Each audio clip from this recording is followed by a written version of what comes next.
ਵਾਹਿਗੁਰੂ ਜੀ ਕਾ ਖਾਲਸਾ ਵਾਹਿਗੁਰੂ ਜੀ ਕੀ ਫਤਿਹ।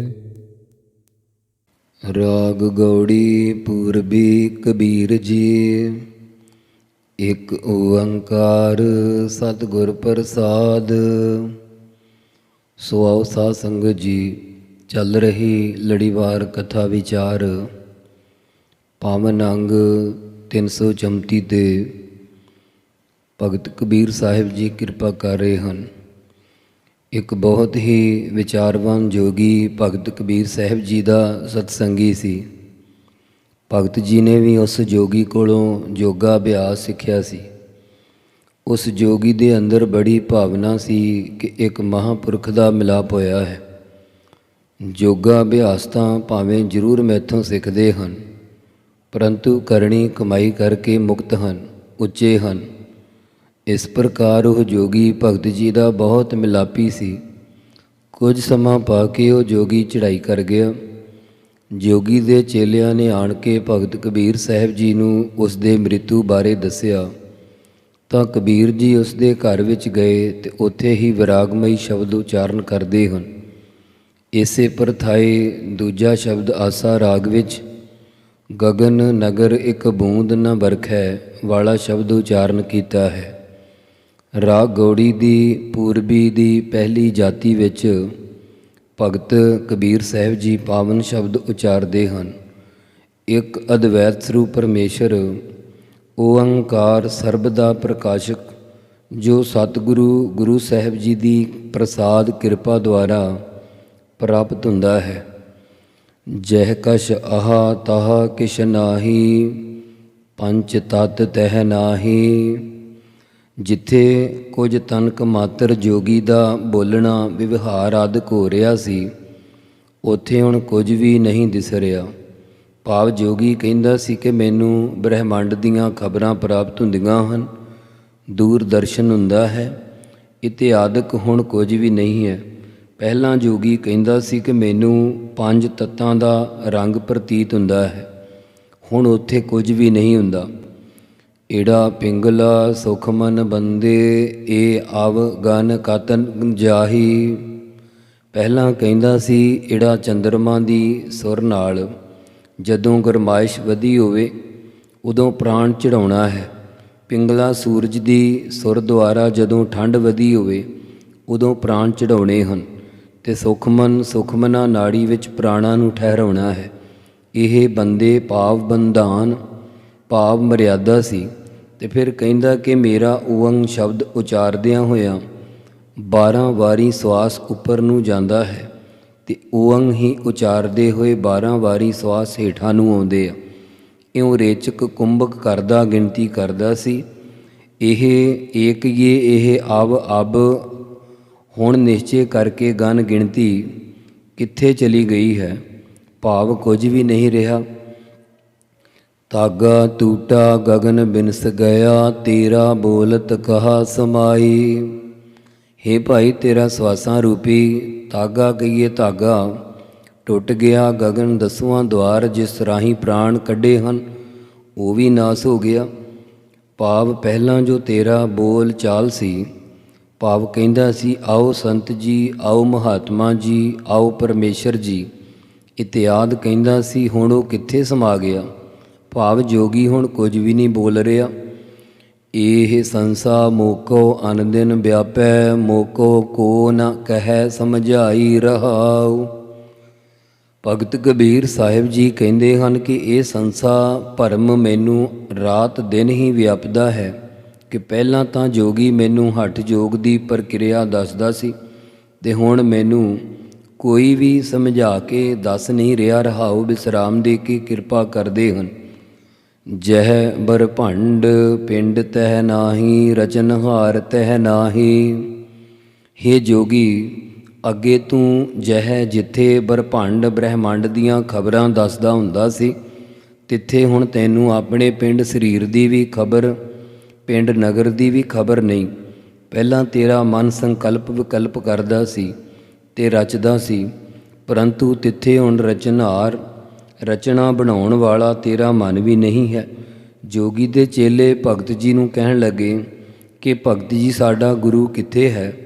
ਤਾਂ ਭਗਤ ਜੀ ਕਹਿੰਦੇ ਹਨ, ਜੋੜਨ ਹਾਰੋ ਸਦਾ ਅਤੀਤਾ, ਇਹ ਕਹੀਐ ਕਿਸ ਮਾਹੀ।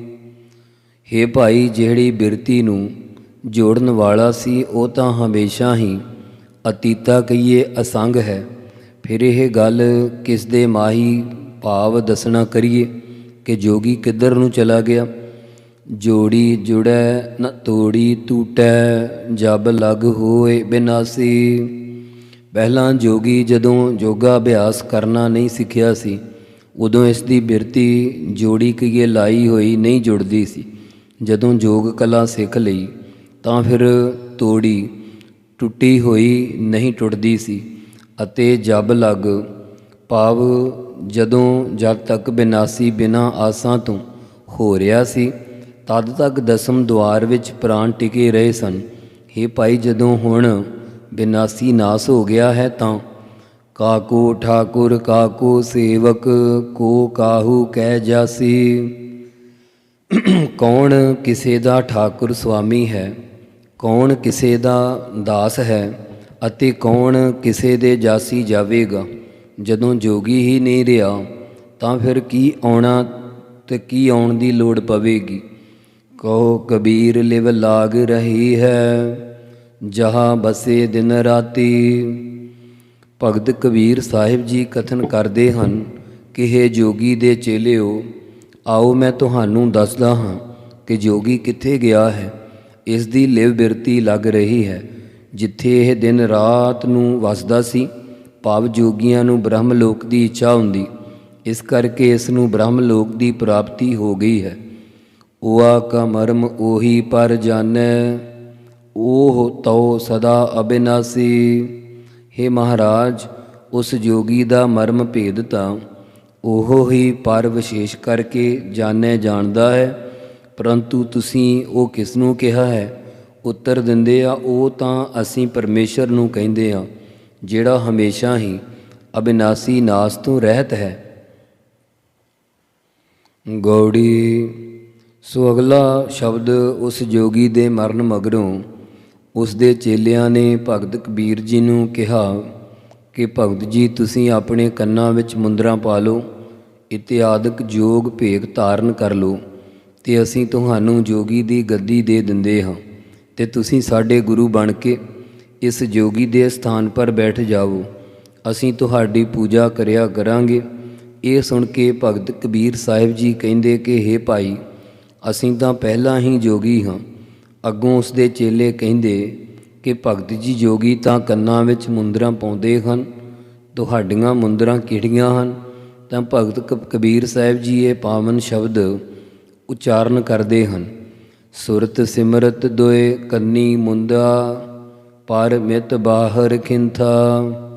ਹੇ ਭਾਈ, ਜੋ ਪਰਮੇਸ਼ਰ ਦੇ ਨਾਮ ਨੂੰ ਸ਼ਰਵਣ ਕਰਨਾ ਹੈ ਅਤੇ ਸਿਮਰਨ ਕਰਨਾ ਹੈ, ਇਹ ਅਸੀਂ ਆਪਣੇ ਮਨ ਬੁੱਧ ਰੂਪੀ ਜਾਂ ਮਨ ਦੇ ਸੰਕਲਪ ਵਿਕਲਪ ਰੂਪੀ ਦੋਹਾਂ ਕੰਨਾਂ ਨੂੰ ਚੀਰ ਕੇ ਦੋ ਮੁੰਦਰਾਂ ਪਾਈਆਂ ਹੋਈਆਂ ਅਤੇ ਪਰ ਪ੍ਰਕਿਰਤੀ ਦੀ ਮਿਤ ਮਰਿਆਦਾ ਤੋਂ ਜੋ ਬਾਹਰ ਪਰੇ ਹੋ ਜਾਣਾ ਹੈ, ਇਹ ਅਸੀਂ ਖਿੰਥਾ ਗੋਦੜੀ ਪਾਈ ਹੋਈ ਹੈ। ਸੁਨ ਗੁਫਾ ਮਹਿ ਆਸਣ ਬੈਸਣ, ਕਲਪ ਬਿਬਰ ਜਿਤ ਪੰਥਾ। ਸੁਨ ਅਫੁਰ ਫੁਰਨਿਆਂ ਤੋਂ ਰਹਿਤ, ਗੁਫਾ ਮਹਿ ਕਹੀਏ ਵਿੱਚ ਬੈਠਣ ਰੂਪ ਆਸਣ ਇਸਤਤੀ ਬੈਠਣ ਦਾ ਬਸਤਰ ਹੈ, ਅਤੇ ਕਲਪ ਕਲਪਨਾ ਤੋਂ ਬਿਬਰ ਜਿਤ ਰਹਿਤ ਹੋਣ ਰੂਪ ਸਾਡਾ ਪੰਥ ਹੈ। ਮੇਰੇ ਰਾਜਨ ਮੈਂ ਬੈਰਾਗੀ ਜੋਗੀ, ਮਰਤ ਨਾ ਸੋਗ ਬਿਯੋਗੀ ਰਹਾਉ। ਹੇ ਮੇਰੇ ਰਾਜਨ, ਸਾਡੇ ਪ੍ਰਕਾਸ਼ ਰੂਪ ਰਾਜਾ ਬ੍ਰਹਮ ਸੰਬਿਰਤੀ ਕਰਕੇ ਕਹਿੰਦੇ ਹਨ ਕਿ ਹੇ ਮੇਰੇ ਰਾਜਨ, ਮੇਰੇ ਸੰਤ ਜਨੋ ਪਿਆਰ ਵਾਲਿਓ, ਇਸ ਤਰ੍ਹਾਂ ਮੈਂ ਵੈਰਾਗਮਾਨ ਰਾਗ ਮੋਹ ਦਾ ਬੈ ਤਿਆਗ ਕਰਕੇ ਜੋਗੀ ਬਣਿਆ ਹਾਂ।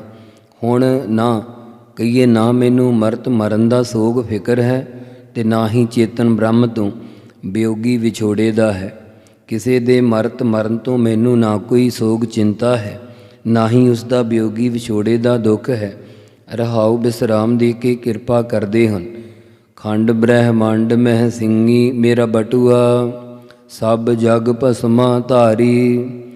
ਖੰਡ 9 ਖੰਡਾਂ ਬ੍ਰਹਿਮੰਡਾਂ ਵਿੱਚ ਪਰਮੇਸ਼ਰ ਦੀ ਚੇਤਨ ਸੱਤਾ ਰੂਪ ਜੋਤ ਮੇਰੀ ਸਿੰਗੀ ਕੀਏ ਜੋਗੀਆਂ ਵਾਲੀ ਤੁਰੀ ਹੈ, ਅਤੇ ਜੋ ਮਨ ਨੂੰ ਸਾਰੇ ਪਦਾਰਥਾਂ ਦੀ ਖਿੱਚ ਵੱਲੋਂ ਵਟਣਾ ਕੀਤਾ ਹੈ, ਰੋਕਿਆ ਹੈ। ਇਹੋ ਸਾਡਾ ਬਟੂਆ ਛੋਟਾ ਥੈਲਾ ਹੈ। ਸਾਰੇ ਜਗ ਸੰਸਾਰ ਨੂੰ ਜੋ ਭਸਮਾਂ ਧਾਰੀ ਸੁਆਹ ਦੀ ਢੇਰੀ ਸਮਝਿਆ ਹੈ, ਇਹੋ ਅਸੀਂ ਹੱਥ ਵਿੱਚ ਆਧਾਰੀ ਝੋਲੀ ਫੜੀ ਹੋਈ ਆ, ਭਾਵ ਝੋਲੀ ਫੜੀ ਆ। ਸਾਰੇ ਜੱਗ ਨੂੰ ਜੋ ਭਸਮਾਂ ਧਾਰੀ ਖਾਕ ਦੀ ਢੇਰੀ ਚਾਨਣਾ ਹੈ, ਇਹੋ ਮੇਰਾ ਬਟੂਆ ਛੋਟਾ ਥੈਲਾ ਹੈ। ਤਾੜੀ ਲਾਗੀ ਤ੍ਰਿਪਲ ਪਲਟੀਐ, ਤਾੜੀ ਲਾਗੀ ਤ੍ਰਿਪਲ ਪਲਟੀਐ, ਛੂਟੈ ਹੋਏ ਪਸਾਰੀ। ਤ੍ਰਿਕੁਟੀਆਂ ਆਦਿ ਦੀ ਤ੍ਰਿਪਲ ਅਭਿਲਾਖਾ ਇੱਛਾ ਤੂੰ ਬਿਰਤੀ, ਪਲਟੀਐ ਉਲਟ ਕੇ ਤਾੜੀ ਨਿਰਵਿਕਲਪ ਸਮਾਧੀ ਲੱਗੀ ਰਹਿੰਦੀ ਹੈ। ਇਸ ਪ੍ਰਕਾਰ ਅਸੀਂ ਇਸ ਬਾਹਰਲੇ ਪਸਾਰੇ ਵੱਲੋਂ ਛੁੱਟੇ ਹੋਏ ਹਾਂ। ਮਨ ਪਵਨ ਦੋਏ ਤੂੰਬਾ ਕਰੀ ਹੈ, ਜੁਗ ਜੁਗ ਸਾਰਦ ਸਾਜੀ। ਮਨ ਅੰਤਿਸ਼ ਕਰਨ ਤੇ ਪਵਨ ਸਵਾਸ ਦੋਵੇਂ ਅਸੀਂ ਤੂੰਬਾ ਵਾਜਾ ਕੀਤਾ ਹੈ, ਬਣਾਇਆ ਹੈ। ਤੇ ਜੁਗਾਂ ਜੁਗਾਂ ਤੱਕ ਜੋ ਪਰਮੇਸ਼ਰ ਦੀ ਜੋਤ ਜਾਣੀ ਹੈ, ਇਹ ਤੂੰਬਿਆਂ ਵਿੱਚ ਦੇਣ ਵਾਲੀ ਸਾਰਦ ਡੰਡੀ ਸਾਜੀ ਕੀਏ ਸਾਜਣਾ ਕੀਤੀ ਹੈ। ਥਿਰ ਭਈ ਤੰਤੀ ਟੂਟ ਸਨਾਹੀ, ਅਨਹਦ ਕਿੰਗੁਰੀ ਬਾਜੀ। ਜਿਹੜੀ ਬ੍ਰਹਮਾਕਾਰ ਬਿਰਤੀ ਸਥਿਤ ਹੋ ਗਈ ਹੈ, ਇਹੀ ਸਾਡੀ ਤੰਤੀ ਤਾਰ ਹੈ, ਜੋ ਕਦਾਚਿਤ ਵੀ ਟੁੱਟਦੀ ਨਹੀਂ ਹੈ। ਅਤੇ ਜੋ ਅਨਹਦ ਹੱਦ ਤੋਂ ਰਹਿਤ ਬ੍ਰਹਮ ਨੂੰ ਚਿੰਤਨ ਕਰਨਾ ਹੈ, ਇਹ ਸਾਡੀ ਕਿੰਗਰੀ ਵੀਣਾ ਤੋਂ 2 ਤੂੰਬਿਆਂ ਵਾਲੀ ਤੰਤਰੀ ਵੱਜ ਰਹੀ ਹੈ। ਸੁਨ ਮਨ ਮਗਨ ਭਏ ਹੈ, ਪੂਰੇ ਮਾਇਆ ਡੋਲ ਨ ਲਾਗੀ। ਸੋ ਦੂਸਰਾ ਪਾਠ ਮਾਇਆ ਡੋਲਣ ਲਾਗੀ ਵੀ ਹੈ। ਡੋਲਣ ਇਕੱਠਾ ਹੈ ਦੂਸਰਾ ਪਾਠ, ਪਰ ਪਹਿਲਾ ਪਾਠ ਹੈ ਮਾਇਆ ਡੋਲ ਨ ਲਾਗੀ। ਅਜਿਹੀ ਧੁਨੀ ਨੂੰ ਸ਼ਰਧਾ ਤੇ ਵਿਸ਼ਵਾਸ ਰੂਪੀ ਕੰਨਾਂ ਦੁਆਰਾ ਸੁਣ ਕੇ ਹਿਰਦੇ ਵਿੱਚ ਪੂਰਨ ਮਗਨ ਮਸਤ ਹੋ ਗਏ ਹਾਂ, ਤੇ ਮਾਇਆ ਦੀ ਡੋਲਣੀ ਨਹੀਂ ਲੱਗਦੀ। ਭਾਵ ਸਾਡੇ ਚਿੱਤ ਦੀ ਬਿਰਤੀ ਨੂੰ ਹੁਣ ਮਾਇਆ ਡਲਾਉਂਦੀ ਨਹੀਂ ਹੈ। ਮਾਇਆ ਗਿਆਨਵਾਨ ਨੂੰ ਛੱਡ ਗਈ ਹੈ, ਤੇ ਅਗਿਆਨੀਆਂ ਦੇ ਦੁਆਲੇ ਡੋਲਣ ਕੀਏ ਭਟਕਣ ਲੱਗ ਪਈ ਹੈ। ਸੰਪਰਦਾਈ ਪਾਠ ਮਾਇਆ ਡੋਲ ਨ ਲਾਗੀ ਵੱਖਰਾ ਵੱਖਰਾ ਸ਼ੁੱਧ ਹੈ। ਕਹੋ ਕਬੀਰ ਤਾਕੋ ਪੁਨਰਪ ਜਨਮ ਨਹੀਂ, ਖੇਲ ਗਇਓ ਬੈਰਾਗੀ। ਭਗਤ ਕਬੀਰ ਸਾਹਿਬ ਜੀ ਕਥਨ ਕਰਦੇ ਹਨ ਕਿ ਤਾਕੋ ਉਹਨਾਂ ਨੂੰ ਪੁਨਰਪ ਫਿਰ ਕਦੀ ਵੀ ਪੁਨਰ ਫਿਰ ਆਪ ਨਿਸ਼ਚੇ ਕਰਕੇ ਜਨਮ ਨਹੀਂ ਲੈਣਾ ਪੈਂਦਾ। ਜਿਹੜਾ ਪੁਰਸ਼ ਵਿਰਾਗਵਾਨ ਹੋ ਕੇ ਅਗਿਆਨ ਦੇ ਖੇਡ ਸੰਸਾਰ ਵਿੱਚੋਂ ਚਲਾ ਗਿਆ, ਜਿਹੜਾ ਇਸ ਸੰਸਾਰ ਰੂਪੀ ਖੇਲ ਵਿੱਚੋਂ ਗਿਆਨਵਾਨ ਹੋ ਕੇ ਆਤਮਾ ਸਰੂਪ ਵਿੱਚ ਚਲਿਆ ਗਿਆ ਹੈ, ਉਹ ਫਿਰ ਜਨਮਾਂ ਵਿੱਚ ਨਹੀਂ ਆਵੇਗਾ। ਸੋ ਅਗਲਾ 54ਵਾਂ ਸ਼ਬਦ ਕਬੀਰ ਸਾਹਿਬ ਜੀ ਪ੍ਰਾਰੰਭ ਕਰਦੇ ਹਨ। ਇਸ ਦਾ ਉਥਾਨਕਾ ਇਸ ਪ੍ਰਕਾਰ ਹੈ। ਗੌੜੀ ਇਸ ਸ਼ਬਦ ਦੀ ਬਾਕੀ ਸਾਰੀ ਉਥਾਨਕਾ ਪਿੱਛੇ 324 ਅੰਗ ਉੱਪਰ ਗੌੜੀ ਕਬੀਰ ਜੀ ਕਹੋ ਰੇ ਪੰਡਤ ਬਾਮਨ ਕਬ ਕੇ ਹੋਏ ਆ ਚੁੱਕੀ ਹੈ। ਭਗਤ ਜੀ ਦੁਆਰਾ ਉਹ ਸ਼ਬਦ ਉਚਾਰਨ ਤੋਂ ਬਾਅਦ ਪੰਡਤ ਨੇ ਸਵਾਲ ਕੀਤਾ ਕਿ ਕਬੀਰ ਜੀ ਤੁਸੀਂ ਤਾਂ ਜੁਲਾਹੇ ਹੋ, ਜੋ ਇੱਕ ਨੀਵੀਂ ਜਾਤੀ ਹੈ।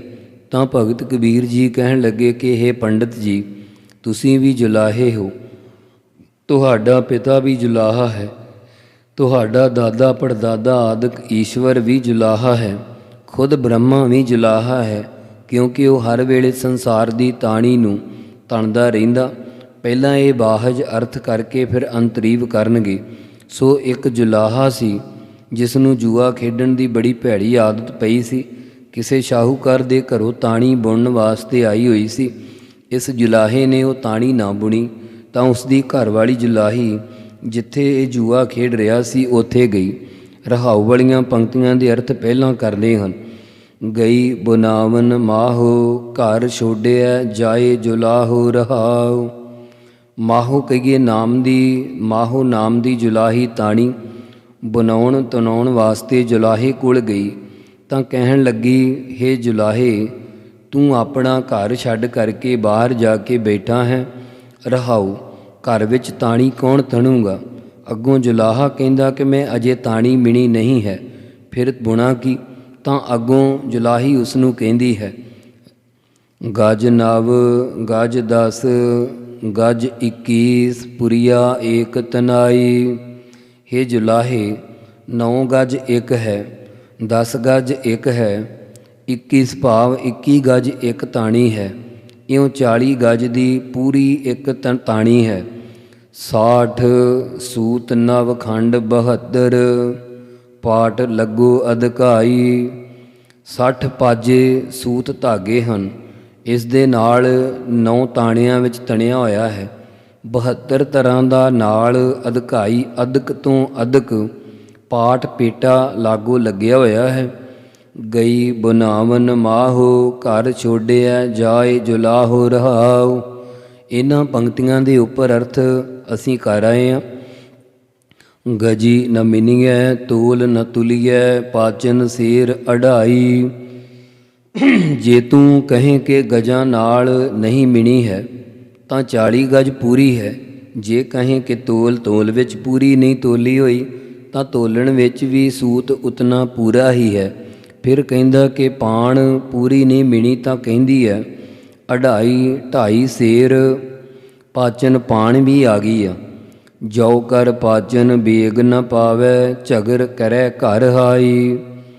ਜੋ ਕਹੀਏ ਜੇਕਰ ਕਰਕੇ ਪਾਨ ਨੂੰ ਬੇਗ ਕਾਹਲੀ ਨਾਲ ਨਹੀਂ ਪਾਵੇਂਗਾ ਤਾਂ ਫਿਰ ਉਹ ਸ਼ਾਹੂਕਾਰ ਜਿਸ ਦੀ ਇਹ ਤਾਣੀ ਹੈ ਉਹ ਘਰ ਵਿੱਚ ਆ ਕੇ ਝਗੜਾ ਕਰੇਗਾ।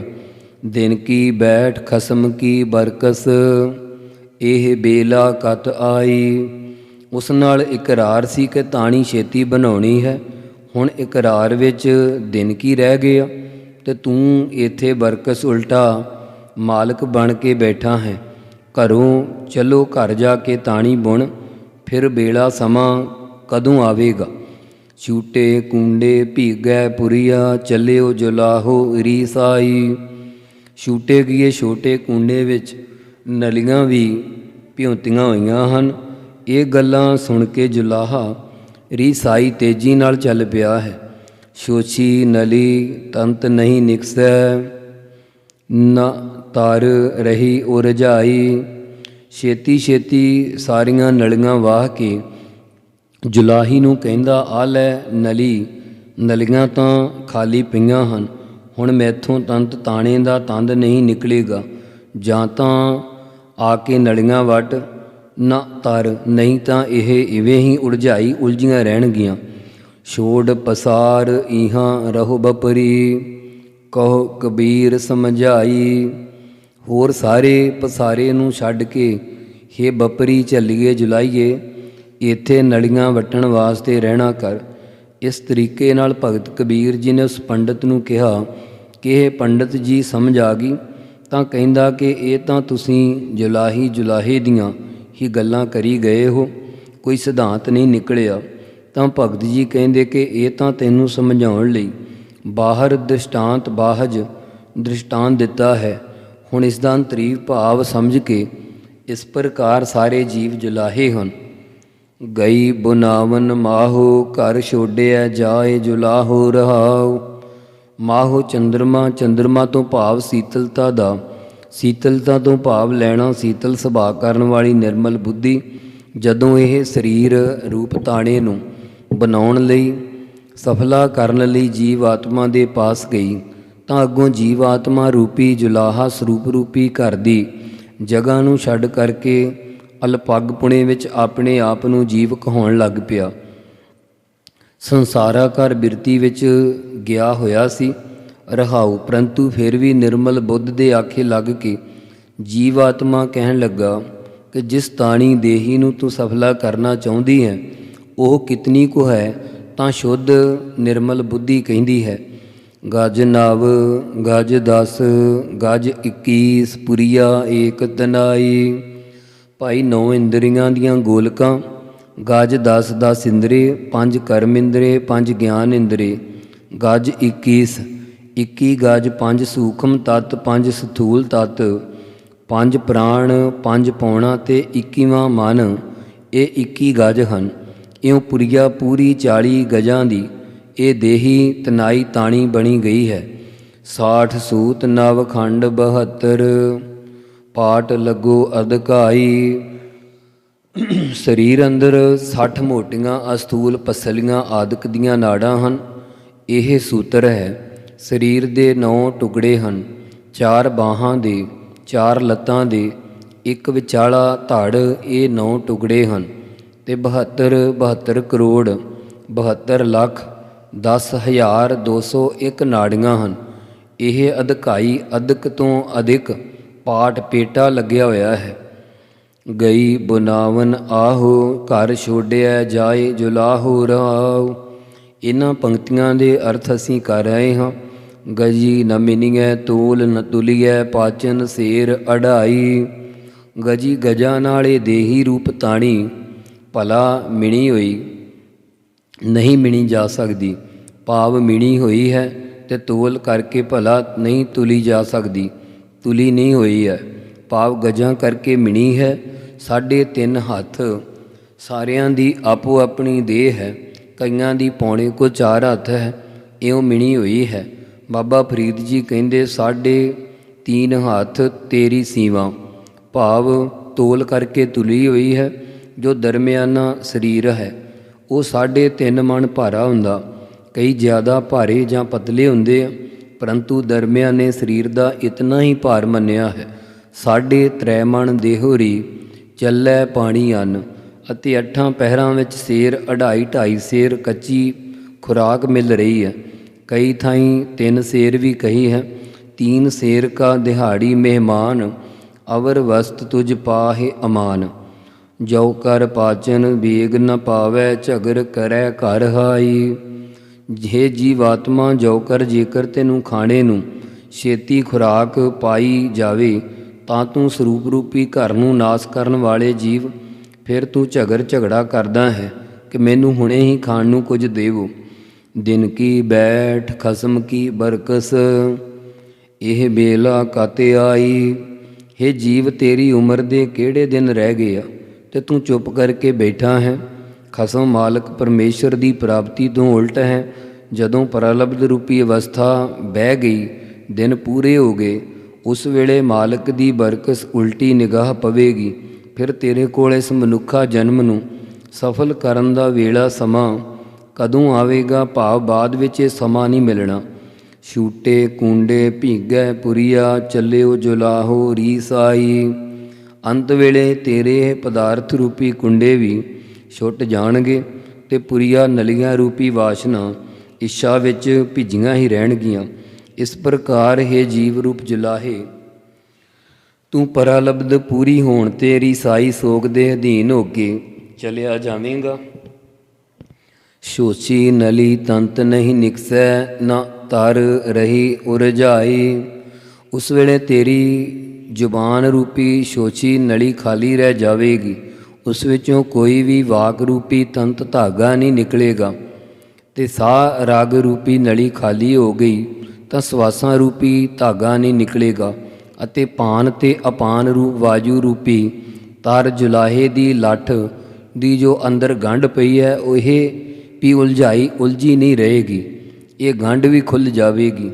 ਛੋੜ ਪਸਾਰ ਇਹਾਂ ਰਹੋ ਬਪਰੀ ਕਹੋ ਕਬੀਰ ਸਮਝਾਈ।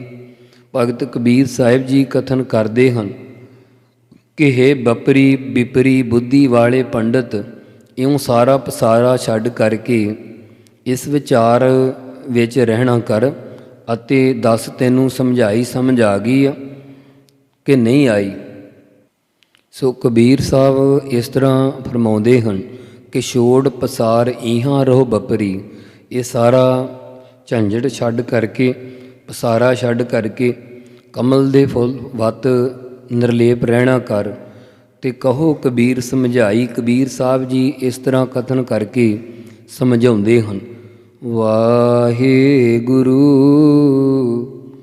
ਵਾਹਿਗੁਰੂ ਵਾਹਿਗੁਰੂ ਵਾਹਿਗੁਰੂ ਵਾਹਿਗੁਰੂ ਵਾਹਿਗੁਰੂ।